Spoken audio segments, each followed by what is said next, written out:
Hi, everyone, and welcome to the second part of our Overcoming Digital Divides series, a 6-part workshop presented by the Ryerson Leadership Lab, the Brookfield Institute for Innovation and Entrepreneurship, the First Nations Technology Council, and Simon Fraser University's Public Square, and supported by our title sponsor, Ellis. My name is Kareem Bardisi, and I'm the co-founder and executive director of the Ryerson Leadership Lab, and we're thrilled that you're able to join us today. Before we begin, I want to take a moment to recognize those that aren't able to gather with us today: the frontline workers, the healthcare providers, the caregivers, people on low incomes, people who we're trying to support through this conversation, all those who this conversation is intended to serve. That is, those who remain disconnected from quality, safe, reliable internet. And so to help address those gaps in access, we'll be making a recording available with a transcript and a summary of the major takeaways from our conversation. We also have some accessibility features for the conversation today. You can access a virtual transcript of this session in a separate window. In the top left-hand corner of your Zoom screen, you will see a red button that says Live. You can click the arrow that appears next to the text after the red Live button, and you'll be given the option to view the transcript. If you're prompted to make an account, just click the X to close it. Before we begin, we'd like to give a land acknowledgement today that is reflective of where Ryerson University's main campus is and where I am in the west end of Toronto. We do this as a symbolic and restorative act, but one among many that has happened and to follow, and part of a wider, ongoing, and hopefully transformative reconciliation project here at Ryerson University. Ryerson and most of the city of Toronto is on the territory of the Anishinaabe, the Haudenosaunee, and the Huron-Wendat. It's covered by the Dish with One Spoon Treaty, Treaty 13, and the Williams Treaties. We are committed to honoring our obligations to these nations, to treaties, and to justice for Indigenous peoples more generally. Through this workshop series, we hope to do that by amplifying Indigenous voices and ensuring that we are making space to consider the unique realities and digital divides faced by Indigenous peoples in Canada. And our first session had a bit of a focus on this issue of connectivity for Indigenous and remote and northern communities, and we encourage you to check out that session that is available through this series. We're excited to continue this series with a discussion about internet access with a focus on adoption for low-income communities. We hope to shed some light on the affordability challenges and accelerate public discourse on effective policy solutions. And by better understanding the conditions shaping Canada's digital divides, we hope to pave and accelerate a clearer path towards meaningful digital inclusion, perhaps one of the great opportunities of the 21st century for economic and social inclusion in Canada today, if we get this right. And I'm so thrilled that we have some guests who are on the front lines of these questions as policymakers, as activists, as people working in community, especially in the light of the pandemic and the move towards online delivery of critical government services and remote work. Access to the internet at sufficient speed is more pertinent now than ever before. Internet access and adoption now significantly affects people's health outcomes, their health opportunities, their financial stability, their emotional well-being. This is something that all the panelists and many of you would have known intellectually or have felt, but now it is a felt need across Canada. And so our workshop today will include introductory remarks from each panelist and a discussion directed by 2 guiding questions that I'll put out there. And we're going to ask you to take part. We've got, we want to accept your questions through the chat function. We want to, we'll be using the Jamboard tool through this platform that you can use to participate in as well. And our excellent series facilitator, Noura Abdulal, will be supporting that. And now to our guest speakers, who are so honored and excited to have you with us today. And we're in fact honored to have you as they are from across the country. First, we'll start with Toby Harper-Merrett, the Executive Director of Computers for Success Canada, a not-for-profit organization supporting the Government of Canada's digital equity and economic development programs. He's a public good professional with expertise in information and communication technology, who's contributed to research, policy, and programs internationally across Canada. He's a member of the Banff Forum. He's particularly interested in addressing the challenges of underserved and at-risk communities, and he joins us today from Montreal. Welcome, Toby. Hey, thanks very much. Next, we have Erin Knight, the Access Campaigns lead and a digital rights campaigner at OpenMedia, where she works to help make the internet more affordable and accessible to all. Erin was born and raised in rural Manitoba, Treaty 2 territory. She's Métis with family roots in the San Clara, Turtle Mountain, and St. Francis Xavier areas. And through her campaigns, and sorry, I've now, oh, here we go. You did And not activism. Erin provides a unique understanding of the digital needs of low-income communities, and Erin's joining us today from Calgary. Welcome, Erin. Next, we have Dion Pilan, the Computer and Drop-In Programs Coordinator at the UBC Learning Exchange, which is a hub offering a unique learning environment that provides free community-based programs for residents and organizations, student experiential learning programs, and support for community-based research and knowledge exchange activities. Dion is a non-traditional educator with over 15 years experience teaching and leading community-based digital literacy initiatives using effective adult education approaches. And Dion joins us today from Vancouver. And finally, we have Viveca Ellis, the outgoing interim community organizer and leadership development coordinator at the BC Poverty Reduction Coalition. As a community organizer and passionate advocate for reducing poverty, Viveca has worked to bring the voices and experiences of individuals living in poverty into discussions on public policy solutions. She also founded the BC Poverty Reduction Coalition's Community Action Network, which is a community-based leadership program for people with lived experience of poverty. Viveca is also joining us today from Vancouver. Welcome, Viveca. And you can tell that we've got 4 panelists here who are working at the front lines of both the policy side and the action side. And so really looking forward to hearing through them some of the voices that too often are not heard, and hearing your voices as well in this key issue of internet access and digital access for people in low-income communities. We're hoping, as I mentioned, that we'll collect your input using Jamboards, which you can access through the link in the chat.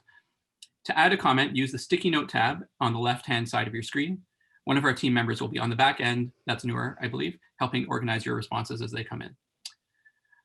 Some context to this conversation for all of you, and we have put out a framing paper about this issue with the Brookfield Institute that we recommend for reading as well. As of 2017, only 69% of households in the lowest income bracket had a computer and internet access at home, compared to 98.5% of households in the highest income bracket. It's almost a 30 percentage point difference. Almost half of households with an annual income of $30,000 or less did not have access to high-speed internet in 2018. Think of that in the context of the possibility of doing remote work or the inability to do remote work without that access. Think about that in the context of the needed health, educational, and other services that right now, as we speak in Ontario and across Canada, are being expected to be used through those means.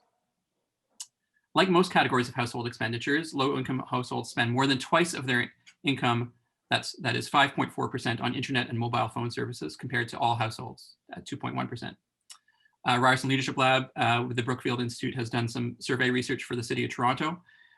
In the City of Toronto, 34% of households indicated they're worried about paying their home internet and cell phone bills over the next few months, with rates increasing to 51% among low-income individuals and 51% also among those who are unemployed. Most recently, Canada's telecommunications companies have provided $10 a month internet access for low-income families with children through the program that Toby runs, Computers for Success Canada, as well as some other additional programs from some telecom companies for low-income seniors, students in need, and households in low-income community housing. These programs exist. Are they enough? Is there a greater role for public subsidies or other public policy to address this challenge? That's what we're going to talk about today. And we're probably going to unpack a bunch of issues through that that are very current today in the public policy and news environment of Canada. So I look forward to that conversation, to your perspectives on these questions. But first, to our panelists. As I'm asking these questions, we welcome again your participation through the chat. Keep that chat box open. And we'll start perhaps with Erin with the first question. What steps must Canada take to increase the adoption of high-speed internet, regardless of income? Erin, what are your thoughts on that question? Thank you. Sorry, I was just trying to find my mute button. Yeah, so I mean, put simply, I think everybody knows this. I'm not saying anything revolutionary, but we need to make the internet high quality, available everywhere, and affordable at every income level. And obviously that's easier said than done, but there are some tangible things that the government can do to get us at least moving on the right path. So when it comes down to affordability, which is the huge topic when it comes down to talking about low income folks and the digital divide, I do think that it starts with a basic understanding of why somebody might not have a top tier connection at home. And unfortunately, when we talk about the digital divide, there's sometimes this myth that gets thrown around that people intentionally choose to settle for less when it comes to their internet connection. And that's actually just not the case. Like nobody chooses, or virtually no one chooses to have an internet connection that doesn't meet their needs if they can help it.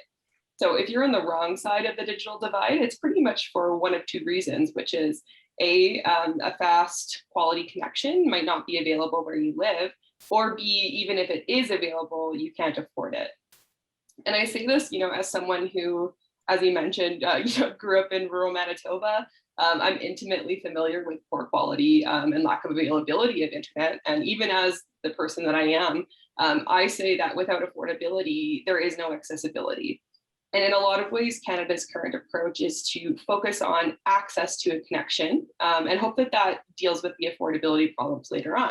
And we can get more into that, like in the second question possibly, but overall, that means that we might be creating affordability problems in our attempt to fix our access problem if we don't consider how the two interact. And fundamentally, I believe this happens because we have a patchwork system overall that helps to or hopes to tackle the problem kind of in bits and pieces. We lack a national cohesive plan from our federal government that addresses internet access and affordability in tandem at a systems level. And I think it's true that everyone, regardless of how much is in their bank account, how much money they make, deserves a fast and high quality internet connection. But if we actually hope to make that statement a reality, I think we need to do better than our current piecemeal approach. Thank you. Some great pieces to put on the table around the potential trade-off between affordability and access, and what a national plan would look like and what the respective players would have to do to contribute to that. Thank you, Erin. Perhaps next I'll turn to Dion and then Toby and Viveca. Dion, your take on this question. What steps must Canada take to increase the adoption of high-speed internet, regardless of income? So I think some of the issues is, just jumping on what Erin said briefly around affordability. A recent study I read from the CRTC on communications monitoring report said that people who are in the lowest percentage income spend somewhere around 9.1% of their income for broadband. So the sort of idea, and I think like Erin said, we'll probably dig into that later, but the idea that it's a choice is not really true, because it's a choice between food, it's a choice between rent and paying your other bills. So it's not really a choice, it's a choice without a choice. But the government needs to start looking at sort of this, like Erin said as well, the patchwork that we have across the country. So different access in different places. Some of it's based on population, some of it's based on income. So in the downtown east side where I work, internet connections are hard to come by for a lot of the community members. And so they rely heavily on free public Wi-Fi or what they can share or scam from their neighbors. So it needs to start, all levels of government need to start working together to address that, to look at which ways they can sort of those gaps that are emerging and coming sort of larger. And we know that with in some cases with free public Wi-Fi comes security risks and other risks that wouldn't has be all kinds. Yeah. Thank you, Dion. And just a reminder to us, the traditional bundle of essentials that are looked at in poverty statistics and others relate to food, shelter, and clothing. But I think there's a strong case to add communications, the basic communications needs as the next part of that. Toby, some really good points put on the table here. You run a national program that attempts to address some of these issues. What, in your opinion, must Canada do to increase the adoption of high-speed internet, regardless of income? Yeah, thanks. So first I'd say I just want to acknowledge that I'm here on Ghanaian and Gahaga territory as a settler. My daughters are 5th generation settlers here in Montreal, and I really appreciate the opportunity to speak. And I think the questions are really well framed, and the input so far is really precise. And I think precise language is key to this discussion. I totally agree that what we have here is an equity problem. We have to look at who is not benefiting, because yes, it might be 5% of middle income families that are not benefiting from the use of internet, but it's much greater than that if you look at the lowest income households in the country. So in terms of steps, I mean, there are steps that are underway. I'm the executive director of a nonprofit that delivers a bunch of programs for the government of Canada in this space. Notably the Computers for Schools program, which has delivered a couple million computers across the country in its several decades of operation, as well as youth employment and digital skills programs. But most relevant to this conversation is the Connecting Families Initiative, which is $10 internet for low-income families. I checked the ticker this morning, and it's over 1 million months of $10 internet that have been served through that initiative at this point. And so there are steps underway, but I think it's important, as Erin in particular pointed out, that there are multiple divides and they do intersect, but we need to be clear about what we're talking about.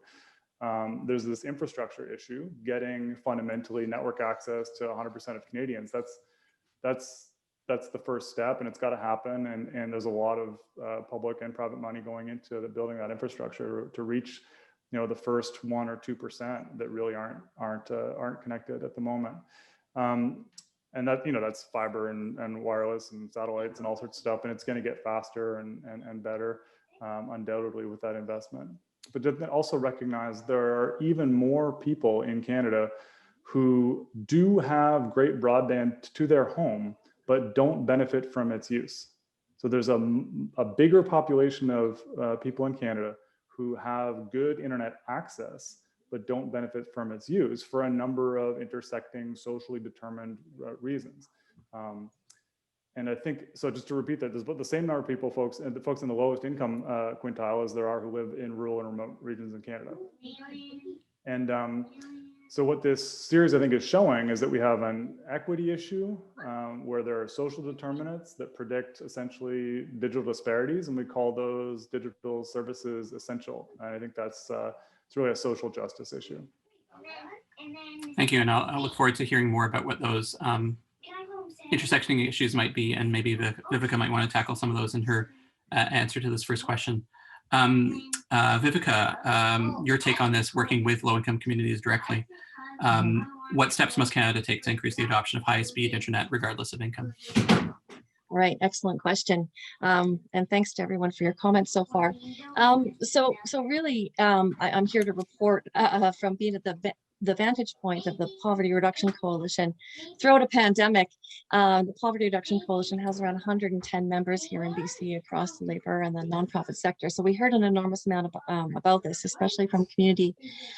So I think what I'd like to explain is that the work that we've done this year on digital equity and getting together our policy framework really starts with the big picture idea, which is that what we're fundamentally advocating for is publicly provided, universally available high-speed access for all, regardless of immigration and citizenship status. So that is our large framework. And the second most important piece, I think, in terms of steps would be looking at access to information solely from a human rights framework and perspective. That access to information actually is something that upholds and preserves access to education, other fundamental rights that we have, access to education, access to healthcare, particularly during a pandemic when those things are then provided online. Oh, I can hear some children in the background. I don't know where they are. Okay. And so, oh, we've lost you, Viveca. Sorry, you went on mute. Unmute. There we go. Just to the next piece I just wanted to say is that at the Poverty Reduction Coalition, access to information is one of 7 pillars in our blueprint for justice that's nestled under universal basic services. So when we were advocating for a poverty reduction strategy for British Columbia, we didn't include access to information as a pillar. We had housing, food, education, healthcare, but over the past year, as we developed our new policy platform, we are positioning access to information as one of those central pillars coming from our Human Rights Foundation. And we're further advocating for, just to go beyond all of these piecemeal solutions that really parse those below the poverty line into the deserving and undeserving poor. You know, going beyond these piecemeal programs, connecting families is only for families that are very, very low income. It leaves out a large swath of very low income families. We heard stories of families being cut off because their child turned 18 in the middle of the pandemic. That's it, no more internet access for you. You're outside this program now. So, and then, for example, TELUS for Good, targeting only those accessing disability assistance in British Columbia and Alberta, and leaving out everybody on regular income assistance when they are required to do a daily work search online. So I'll paint a portrait of our greater policy platform as this discussion continues, but those are the two primary things that I think we need to start with, looking at this notion of publicly provided, universally accessible access, what that looks like, and really coming at it from a human rights foundation. Thank you, Viveca. And I would add on that you're in a province that just recently did a comprehensive report on basic income and alternatives to basic income that is probably worth weaving into this discussion in some way that I haven't quite figured out how to do, but you'll start to do it.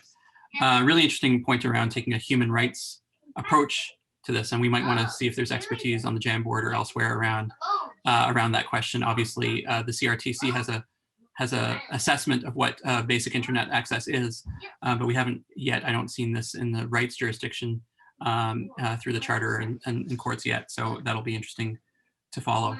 There's a question in the JAM board that I think, I don't know if it'll be fair to ask Toby to the question right away, but I'll see if he wants to take a first shot at it.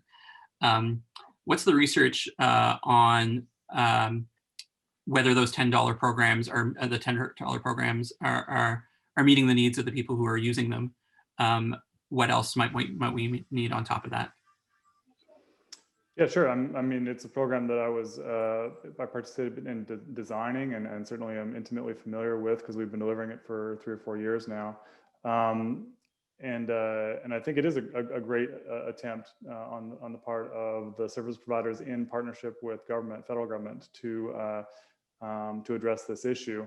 I'll make 2 points of clarification. I think one that is important is that it is very much not a subsidy initiative. It does not provide any money from public money to the service providers to participate. I think it's an important point to clarify. The providers who are involved voluntarily and in some cases on top of their own parallel programs.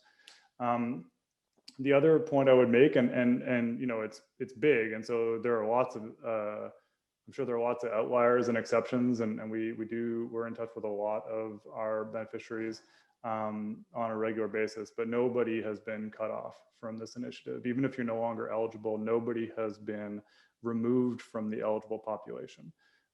Doesn't mean that your service wasn't cut off for all sorts of other reasons, but we're talking about, as I said, over 1 million months of $10 internet served. Can you share the dashboard that you referred to a dashboard? I think we'd all like to see that at some point. I don't know if you... I'm sure you would. I am very much not allowed to share that. But the idea is that we're accompanying this with both live, monitoring of the initiative through as I said, there's a portal that everybody goes through, and we have a good read on that. But also we really benefit from the accompaniment of a scientific committee that is doing lots of follow-up work with beneficiaries of the initiative, independent of us and of government, made up of academics from across the country, including Catherine Middleton at Ryerson. And so their work has gone back and asked folks how it was, like, why did you take it? Why did you not take it? How are you benefiting?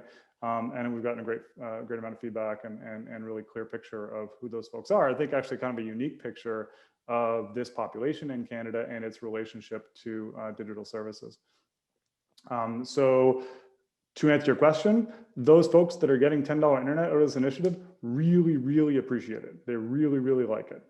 And as I said, that's mostly people who already had the internet, because most Canadians already have the internet. And they were repriced to $10. And therefore they're making less difficult trade-offs between rent and food and telecommunication services. And that's something that they really like.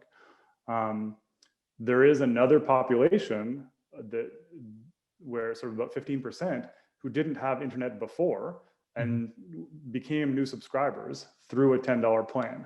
And I think that's, again, that's the important distinction to make, is between people, a repricing issue and a new subscriber issue, a sort of a traditional digital divide where I don't have the internet, and another one which is a little more nuanced and a little more sticky, where I'm below a certain level of income and therefore I'm paying a portion more than the median household is. Okay. Anyone else want to jump in on the $10 program, either from the ground or from other perspective? Erin? Yeah, I just wanted to make one little statement about that. I don't know if it's in reference specifically to connecting families, but there is a piece, a survey that Acorn had done regarding connecting families.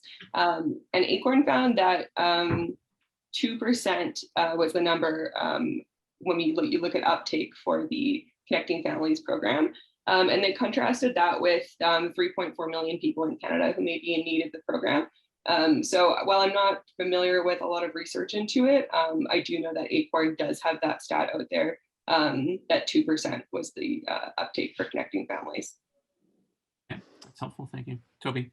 Yeah, I was just gonna say Acorn, I think is an excellent and obviously very directly grounded organization advocating on these issues, and they were certainly at the table, and we've been in touch with them since, and I certainly follow their work. And think it is generally of high quality and certainly very useful. Viveca, you want to get on this?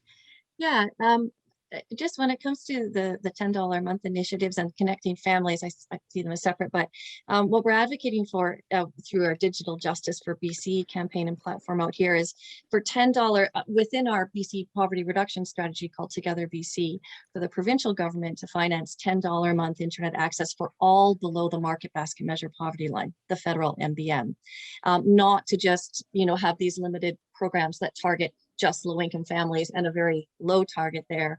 And just, for example, those accessing disability assistance, and then after 2 years, I believe they are off it.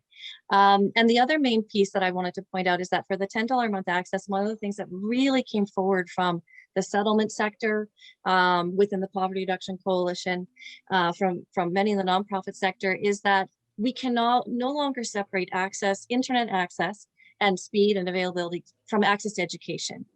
And access to education is a right that we must protect in a pandemic, and yet so many were unable to continue their educations, particularly whether it was ESL, adult education that's really essential for skill building, especially for newcomers. So we're also advocating for the provincial government to step in with the federal funding as well for to ensure $10 a month internet access for anybody accessing education in British Columbia, regardless of what that is, whether it's ESL, adult education, right up through higher education. And then looking at other innovations, like, for example, building all nonprofit BC housing with $10 a month internet access built in. So why don't we build that into our affordable housing stock and look at it as essential to a nonprofit or modular housing as a fridge and stove.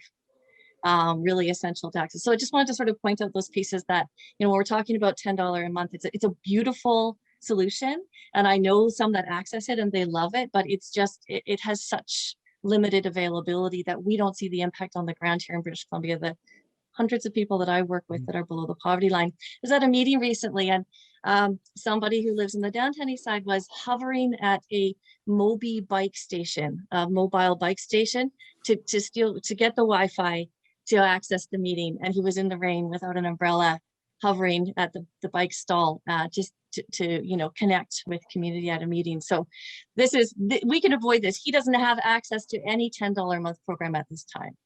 So just that we want to expand that program and really look at a larger application. Dion, do you want to get on this? Viveca and I were working on that project, and in doing some of that, we heard from a lot of different people. And Toby, I know that you said nobody was cut off, but I personally last year was working with groups in the summertime trying to get them reconnected because their kids had aged out, but their kids were going on to college or their kids were going on to other things. And they were really panicked because they didn't know how they were going to be able to do it.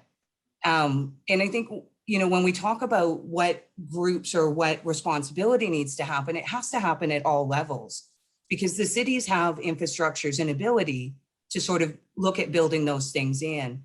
And I think in Canada, we often play catch up So we sort of start patching and building in, but we need to start looking more forward thinking and thinking about how do we build those infrastructures into communities and into neighborhoods. Because, for example, the city of Vancouver has free Wi-Fi available all over the city, but in neighborhoods like the downtown east side, there is exponentially more people on it because they don't have internet access, which means their quality goes down. And then you have folks who are trying to do their banking, trying to do their medical appointments, trying to do all of these things over open public Wi-Fi, which none of us would, people who have access and people who understand what that means, we would never dream of doing a medical appointment standing on a corner using free Wi-Fi.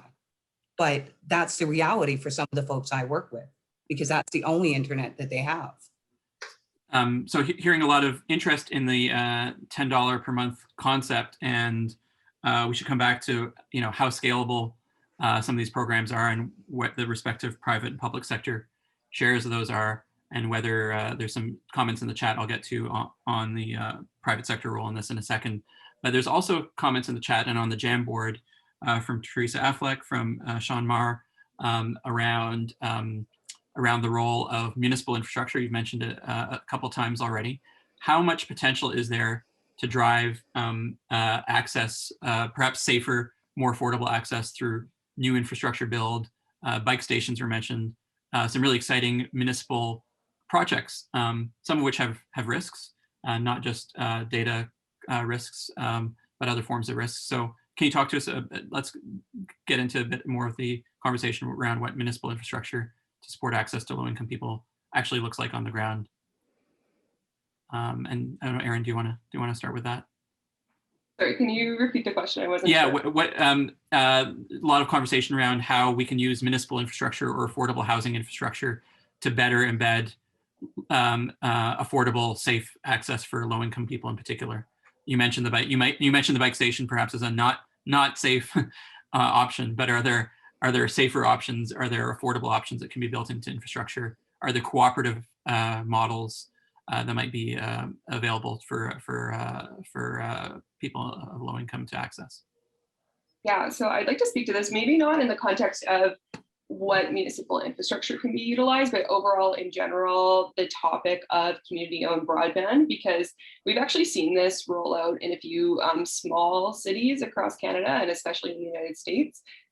We've seen recently Toronto looking at building its own community-owned broadband network, which would be fantastic. But the way I see it is that the role that communities can play is designing networks that work for them, that have their people in mind, that aren't so much bottom line focused as they are on delivering services that people need the way that a public system should.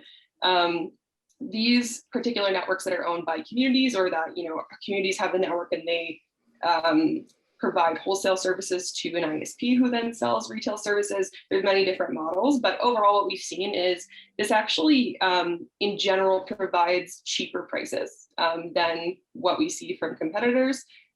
This happened in Olds, Alberta right now. You can take a look. The ONET, I think it's called, is a fiber network in Olds, Alberta. They provide cheaper services per gigabyte for many plans than Shaw, and they're direct competitors in that market. They provide oftentimes better quality services, especially for smaller communities. So overall, like, I see the role for communities to play is pretty significant in alleviating the lack of affordability issues that we have in Canada when it comes to internet. It just comes down to supports, I think. We've seen, like with the Universal Broadband Fund, for example, at the federal level, that it's not super welcoming actually to community-owned broadband. A lot of it is focused on public-private partnerships, which can be great, but also, as we know in the telecom market, there can be some power imbalances when it comes to communities working with certain ISPs. So overall, like, I would say, like, there's just such a great role for communities to play in the affordability issue. But infrastructure in particular, I'm not probably best equipped to speak to. And we actually have a dedicated session on this in this series on June the 2nd on public access and public infrastructure models. So we'll probably take up more of that conversation there. And this this isn't necessarily communities building their own broadband. There's lots of different ways that this can be done. There's been, again, I just want to, before we go to the public versus private a little bit, I want to poke a bit at the, there's a lot of enthusiasm in general for the $10 per month kind of model. Who should it reach next? How can we chalk up more points on Toby's dashboard, and to which populations? You mentioned, Dion, graduating students, potentially people are graduating into another phase of life. Any ideas on where the next phase of this should reach? I think there are sort of populations that have been left out. So I work with a lot of urban singles. So those are low income people who are, either working poor or just low income, and they don't have access. They aren't sort of needy enough for these packages, but they don't have the ability to afford regular packages. And then you have these whole groups where they're working really hard and making, trying to make ends meet, but they just can't afford it. And there's nothing out there for them. And so it lowers their ability to be upwardly mobile. It lowers their ability to participate. We know some of the university and college students who are maybe living in a room with lots of different people, like living in sort of closed shelter housing, and they didn't have internet either. So we had students, and Viveca probably knows some of these as well, but people who were having to look at dropping out of college because they couldn't afford their internet to be able to, and they couldn't afford it where all 6 people who live in the house could be on streaming classes at the same time. And so for them, the option was just to take a year off of schooling. And for some people, actually going to school is a huge step. And so when you put another barrier in the place, some of them may not return back to school. And we see that with some of the high school kids who are living out on their own as well. So kids who are coming out of care or different things. And there are packages out there, but I think sometimes people don't know about them. And a lot of times they just barely miss the threshold to qualify for it. And so there's that gap in between the two that I think we need to look at addressing as well. And in a broader policy context here, where a lot of people, where their incomes just crawl up a bit more over some thresholds, and they lose access to a number of programs. And I know this is something provincial ministries of finance are supposed to pay attention to, but often it's a real barrier to accessing any number of services and subsidies. Question that I want to sort of pull on based on a couple of comments in the chat, and not necessarily pegged to the Computers for Success programs that Toby is running, but more generally, that's a private sector funded program. But there's been some comments in the chat that perhaps these smell more like CSR initiatives or corporate social responsibility initiatives rather than real access initiatives, or that in fact some organizations are these organizations are highly profitable, doing quite well, and so they can direct some of their profits towards access initiatives without fundamentally changing the business model. Does anyone want to comment on what whether there's a role for greater public sector investment in these initiatives, or does anyone want to take on any of the competition policy questions that or maybe arise from and other questions that arise from the way we have our internet players, access players organized in Canada? And there's a reference. We might need some help interpreting some of the comments in the chat.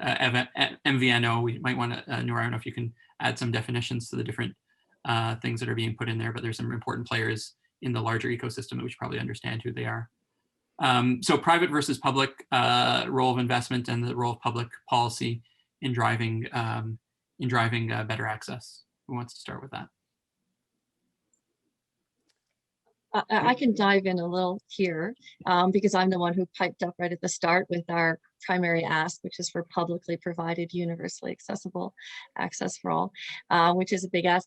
So without getting into the competition discussion, I would say that, what we're really stepping up here in BC in the context of the pandemic is the inclusion of provincial funding within our large, multi-year, quite ambitious poverty reduction strategy to fill that gap. So, and exactly taking it up as making it truly a publicly provided service, starting with those below the market basket measure in British Columbia.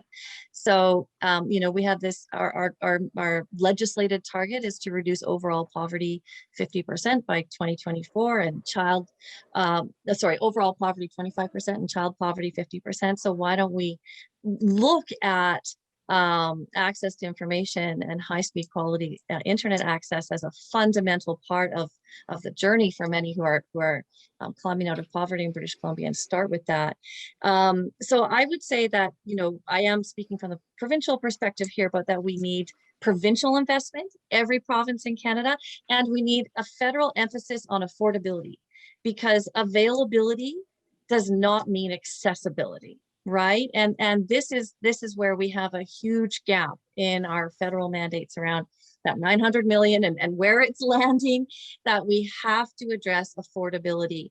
Federally in our strategy, we have a federal poverty reduction strategy, and it does not actually address affordability enough. So I think I'll stop there, but we are definitely advocating for much more significant investment in publicly provided programs that aren't piecemeal. We hope that the policymakers who are in this video town hall, perhaps not identifying themselves, are hearing these messages. Anyone else want to take up this question? I won't speak too much to it, but I did want to just, because I will go into it, I think, in the second question that we end up discussing. But I want to say that, like, the nature of our telecom market is so dysfunctional that there's just a number of potential solutions on the table. I think any of them are viable, and we should try one of them. Right now we're trying 0 of them. There's like many different approaches that we could take to actually fix the competition problem, for example. There's solutions like Viveca has proposed. There is solutions like are being proposed in the chat with regards to indie providers and access to wholesale networks, both on the wireless side and on the broadband side. There is community broadband, which would be like more public involvement in service provision. There's just a lot of different approaches. So if there are policymakers in the chat or tuning in today, I would say there are those options on the table. Like, we can work with each other and try and make them happen. Anyone else want to jump in on this? I was just going to reinforce something that Dion said, which I thought was really important, which is that the point here is that we're talking about some sort of different service for some different population. And I think it's really important that we reflect. It doesn't mean that there can't be innovations, the way Erin's just described, I think, really well. It's that, the average people in Canada don't go to the bike terminal to do their homework, right? That's not a normal thing that we would expect to be the intended outcome of policy decisions. And so it's really important. I think it seems like an obvious point, but it's one that I think we need to keep reinforcing, which is that we want internet use across all income brackets to look like what internet use looks like for the middle income. That's kind of the idea here. And yes, absolutely. Again, to Dion's point, like this is a very targeted population. The program that we run, it's like over 1 million families. So it is 3 million Canadians or so, 8% of the population or something. But it's the target population is people who are on the maximum childcare benefit. So it's a great proxy program to use. It's families below a certain income, children under 18, like that. That's great. It's a big population, but it's not everybody. And everybody's got a long list of who might benefit and those are totally reasonable and justifiable target populations. It's just in the program that we help deliver, what we agreed to with 80% of the Canadian telecom market who have voluntarily participated in this initiative and are serving, as I said, over 1 million months of $10 internet this time, there's some constraints. These are private companies, right? And they are in some cases public companies, but for-profit companies, and they are voluntarily investing in serving this population with an off-market price. Far be it from me to come to their defense, but the idea here is that government targets the population. We bridge that to the service provider, and the service provider provides the service. Dion, do you want to get in? No, yeah. Thanks. We're going to move to the second motivating question. And so if you're on the Jamboard, thanks for filling up our Jamboard. And there's some great notes that we want to reflect back at the end of the conversation. We're going to get to the second question, and I'm going to try to pull in some of the other pieces in the chat. Don't worry if you don't feel you haven't been heard yet. We'll try our best to pull in your pieces in this second part of the conversation. Once again, you're with the Ryerson Leadership Lab, Brookfield Institute, First Nations Technology Council, and Simon Fraser University's Public Square Project, supported by TELUS, conversation on overcoming digital divides in Canada with a focus on low-income communities. And this is the second question we wanted to put to you. And maybe we can go get a bit pointier on public policy here. Now that we've done some diagnosis and heard some of the perspectives from and learned from some of the program pieces that are already existing, and some of the program frames and policy frames that we have: a human rights frame, a safety frame, a frame of laddering up to greater and greater populations. Given that the internet is an essential service, as kind of characterized by the CRTC, and perhaps an accepted point of premise in this conversation, but not yet followed by all the policy tools that would do that, how can Canada ensure that internet service prices generally are affordable for low-income households? So you had this question in advance, so I'm hopeful that someone will be have a few notes to go, or else we can roll with the conversation as we've had it to date on tackling this question. Maybe I'll look to Viveca. She wants to take that on. Given that the internet is an essential service, how can Canada ensure that internet service prices are affordable for low-income households? Well, I think I sort of jumped the gun here because I've been focused on this all along in the discussion. I think that obviously access to information is a huge missing pillar from our federal poverty reduction strategy and many provincial strategies. And the pandemic has brought to light the necessity of including it, and not only addressing accessibility and speed, but affordability as well. So I think, I wanted to say too, and give another shout out to BC Acorn, because as a community organizer, and I come from organizing among women in poverty, and I know many, many single mother-led families that access the Connecting Families program.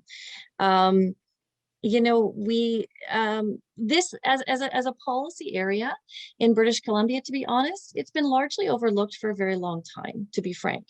And it really is communities that are organizing, doing very, very grassroots, boots on the ground organizing, that have been yelling very loudly in a really effective way about this issue for a long time, and actually weren't heard for quite some time. And I think BC Acorn just kept at it and kept at it and kept at it federally and provincially here in BC, put out their reports.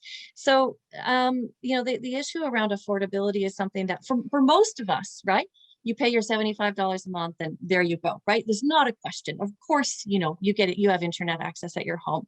Whereas we haven't really taken the time for a long time to listen to communities and people in poverty, families in poverty, with single adults in poverty, and what it's really like when you're living with a hierarchy of needs, right?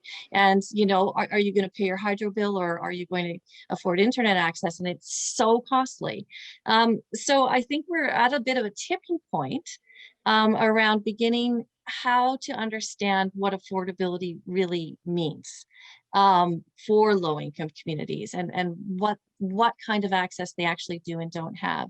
So in terms of concretes, I think I've summarized, we're really focusing on access to education and this notion of a much more universally accessible $10 a month program. But just to speak to some comments in the chat, one of the things that the First Nations Technology Council and Denise Williams, who's a member of the core group, and along with Dion and Mosaic, QPBC represents all the library workers in British Columbia, and the downloading of internet access onto that infrastructure, which is very problematic. But one of the things that we think is really important is looking at this from the notion of spectrum sovereignty. And it was Denise who brought that into our discussion, that we are on unceded land, air, and water. And that when we're looking at how we build our affordability programs, we have to really identify how we build a participatory framework where communities have say and buy-in and control over how we build this policy. So I'm not jumping out here. I've shared our policy points, but we really need to talk about how we now build it and how we build it with communities, taking into account here in British Columbia, our legislated commitment to UNDRIP. And this notion of spectrum sovereignty and the rural-urban divide. I just wanted to speak, somebody in the comment mentioned that there's a lot of focus on large urban centers and talking about municipalities. And I am not at all a subject, an expert in this issue, but having the FNTC in our group when we were doing our work, talking about the 203 Indigenous communities in British Columbia and that gap. And the work there is, how do we make sure that communities really have a role and a say in the development of all this policy? So I'll stop there.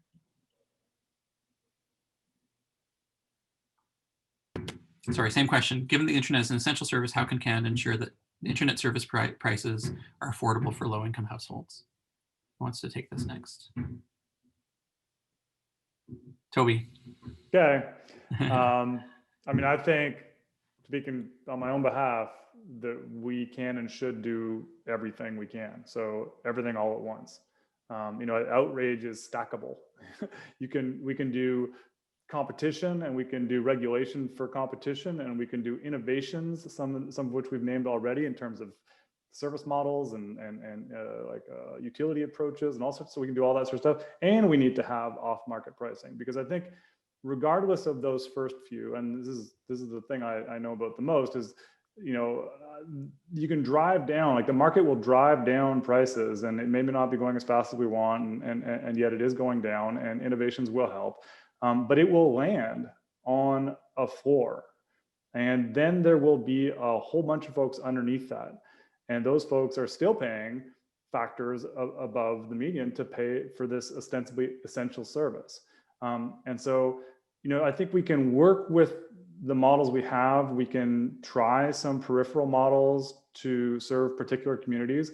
And then I think there is a public policy issue here where there needs to be an off-market price for a certain portion of the population in Canada.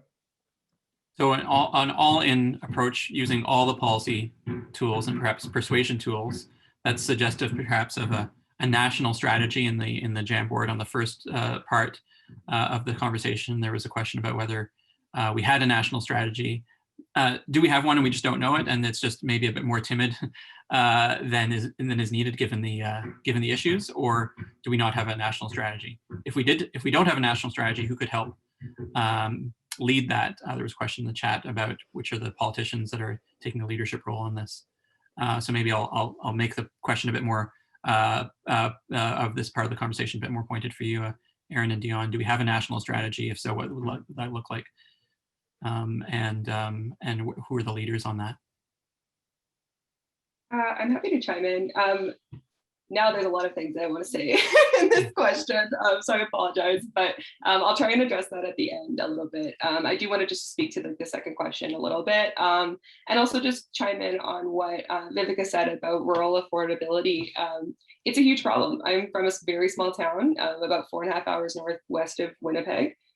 So lots of people there rely on satellite services. I have a cousin who pays almost $400 a month between their satellite services and their mobile services just for internet at their home.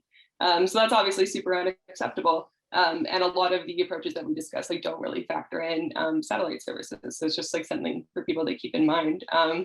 But I wanted to kind of dial it back and emphasize something that I think we need to talk about when we're framing this issue, which is the fact that Canada pays some of the highest prices in the world for wireless and internet services. And if we just kind of sit with that fact for a second, that's some of the highest prices in the world, in the entire world.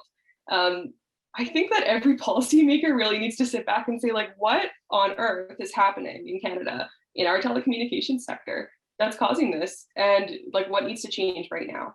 Because we can look at prices coming down relevant to what we have in the past or what we have today, but I think until Canada's prices are in line with international other companies, or sorry, other countries internationally, like we don't really have affordability if we're always going to be the most expensive in the world. So I just wanted to put that out there as like another metric for us to consider as we're discussing this. But I think like what I wanted to emphasize was just the nature of our dysfunctional telecommunications market allows for massive service providers to price gouge people, coercively raise rates with few market consequences.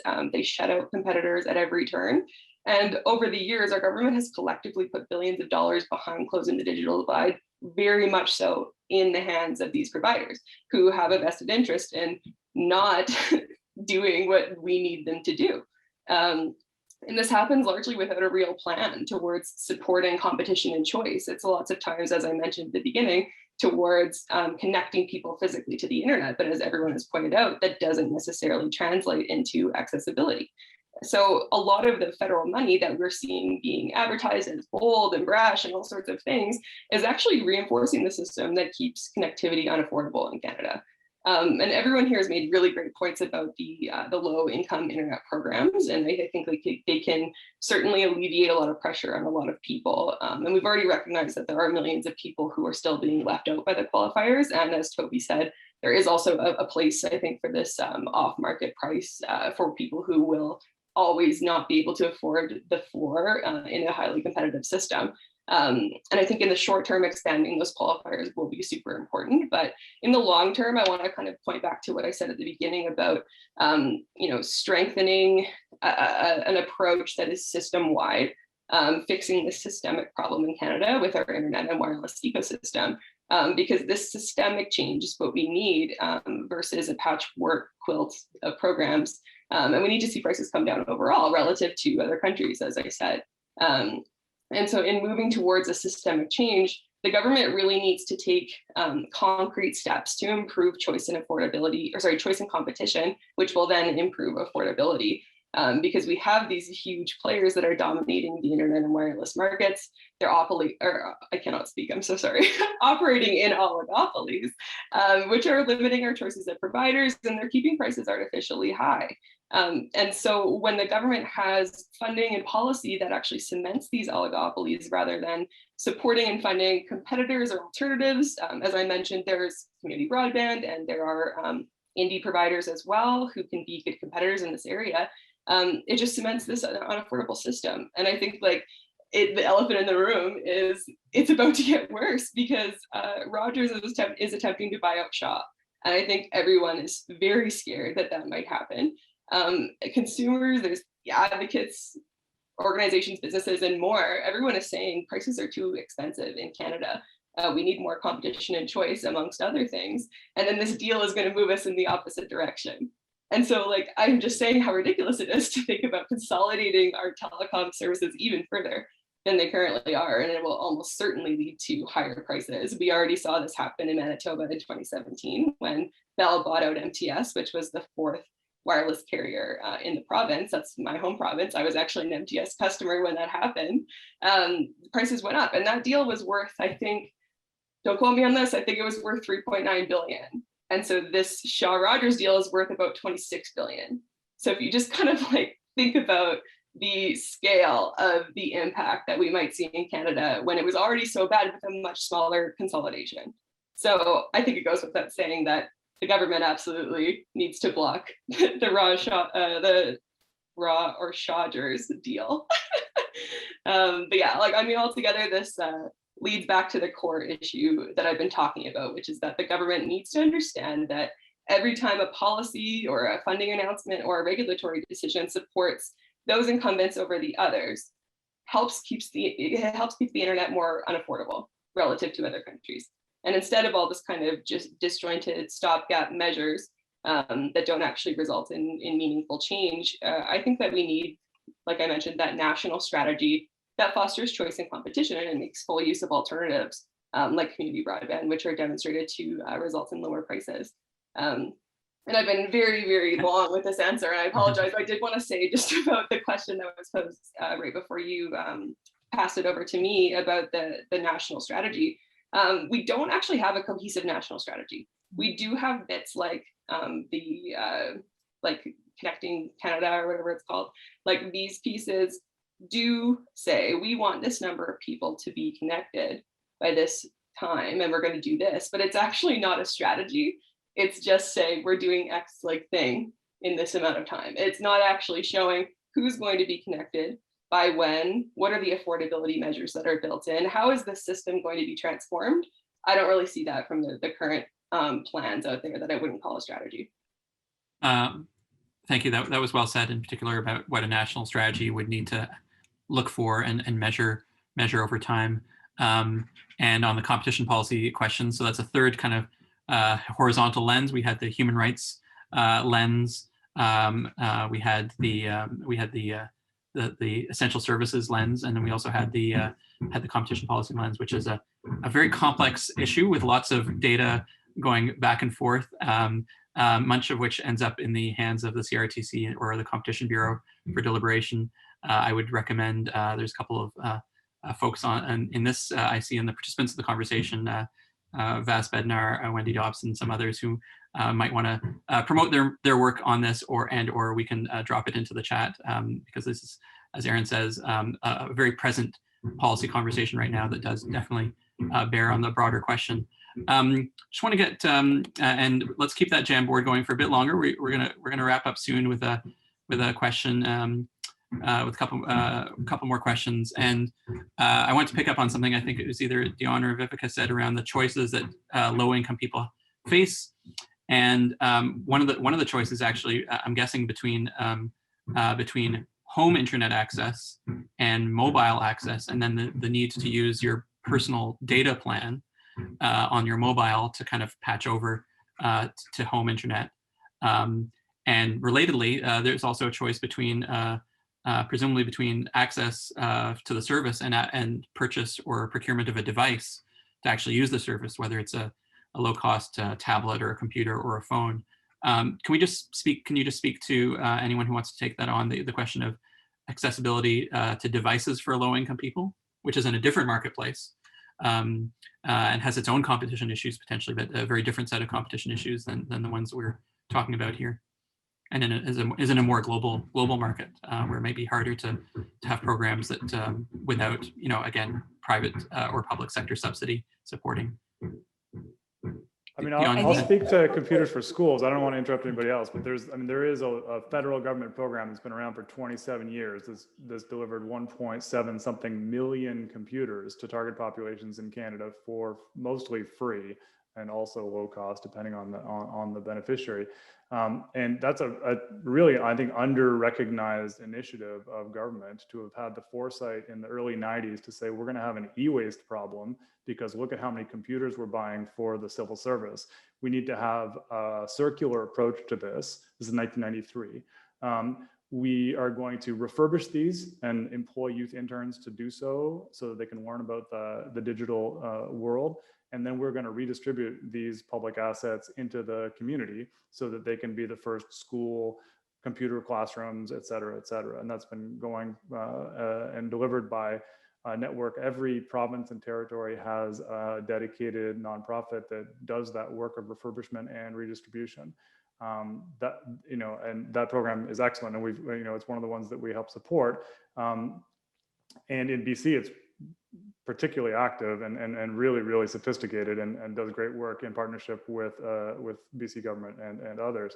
So those computers come in from the private sector, they come in from government, they come in from other technology partners, they get refurbished and redistributed.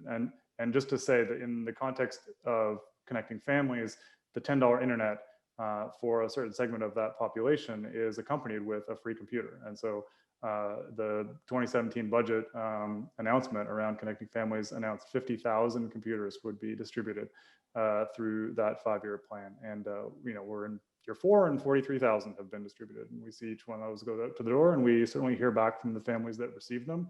And as I said, deeply appreciate that additional device in the context of multiple children doing their schoolwork, for example.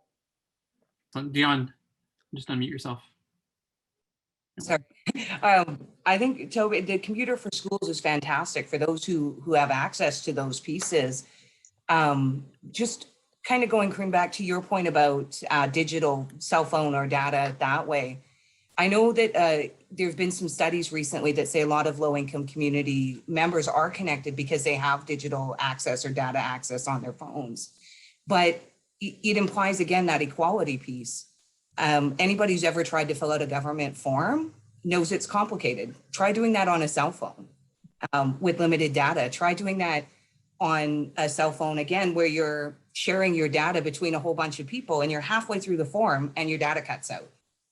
And what happens?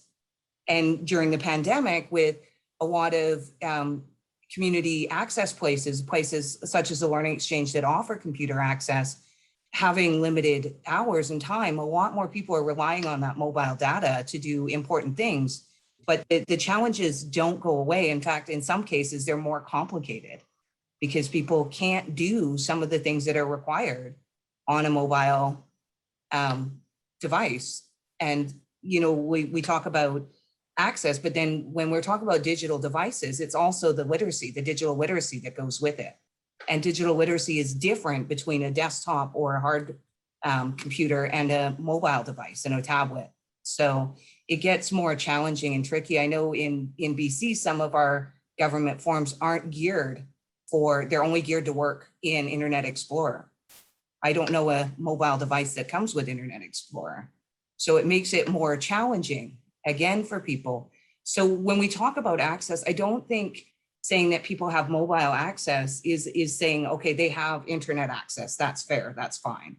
It's not, it's still that equality piece around, is it equitable access to the internet? And the more we require things to be done online, the more we need to address it through sort of a national strategy, through provincial strategies, through city strategies as well. There's lots of different cities looking at tackling this individually, but it needs to have a national strategy because otherwise you're just going to have better resource communities having better access, but that issue is going to be the same. Thank you. That really helped put a point on some of the comments made by the panelists earlier about what access to low-income people in low-income communities actually means and what some of the intersecting barriers might be. Thank you. And we know that designers, user designers are supposedly on top of this to make programs as accessible to as possible to a large variety of users as possible. But we know that that doesn't always succeed. This has been an amazing conversation, and there's lots of notes here and some great notes in the chat. I don't know how we're going to summarize this back out to our community, but we will do it with due regard to the things you told us, the things you didn't tell us but winked at us at, the things in the chat, and the things that were on which there was agreement, on which maybe we didn't have full agreement, and really looking forward to the next parts of our series on this.